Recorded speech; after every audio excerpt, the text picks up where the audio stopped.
Hello. So now I will show how we can send data from our Open TrustAI data middleware into the TrustAI framework proper. So this middleware has been developed in Word Package 1 and is hosted at this URL shown here. So just to recap, there are various ways data are modeled in the building energy industry.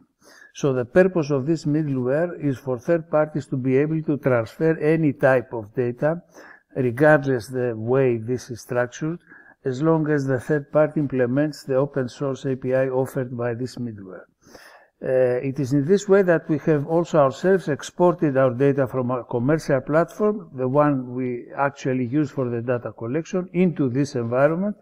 And now we will see here how we can use this environment in order to send the data right into the TrustAI framework. So let me first go to the TrustAI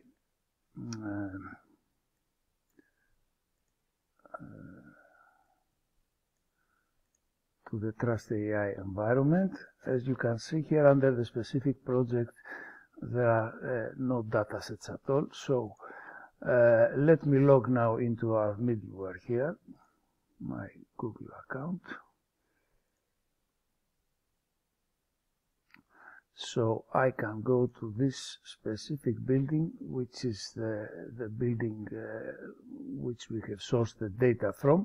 So as you can see here, we have this TrustAI tab here, and this opens this interface where we are going to select the data and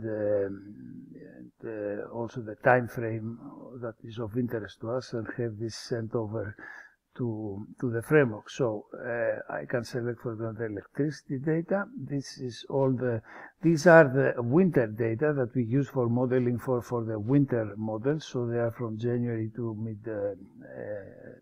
mid-April. So this is the outdoor temperature, which is same period again, and this is the indoor temperature, which is again the same period. Now, because these data have been read into this environment so that they correspond to the time frame of our interest, which is winter of 2022, so we don't need to make any other selection. However, in the general case, it is not necessary that these time frames here are the same. So you have the option to select which exactly subset of this time period you wish to manage the data.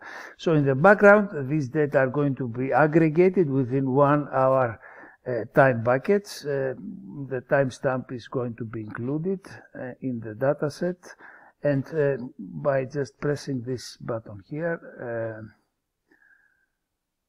we will have uploaded the data within the framework. Now, if I go in the framework and refresh my screen, you can see the data that have, the electricity, the outdoor and the indoor, and the Unix timestamp, as I said.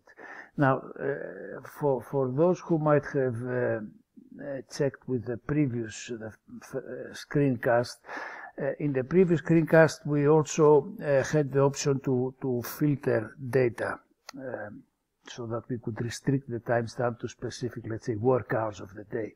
This is a functionality that we could easily copy here. However, this was a functionality that was very specific to the type of models that we were investigating. So there's no fundamental reason why some third party would be so much interested in the specific approach we took in our modeling. So although we have kept this approach within our commercial platform, this filtering approach, we have not replicated it here.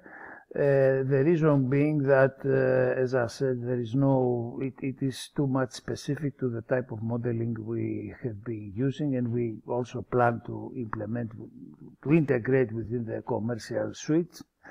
And it does not make any sense, let's say, for any third party that should be free to use whatever models and do whatever filtering he would like to do. So this is the presentation of the integration of the middleware, TrustAI Energy middleware with the TrustAI framework.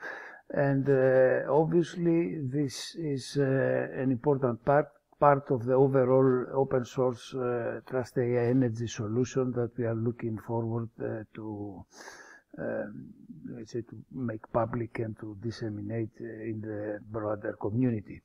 Of course, there are some pending IPR issues. From our point of view, this part will be completely open source, but as far as the TrustAI framework is concerned, we also need to make some agreements first on the IPR issues before we can integrate these two elements and promote them as an open source solution for the energy industry. Thank you very much.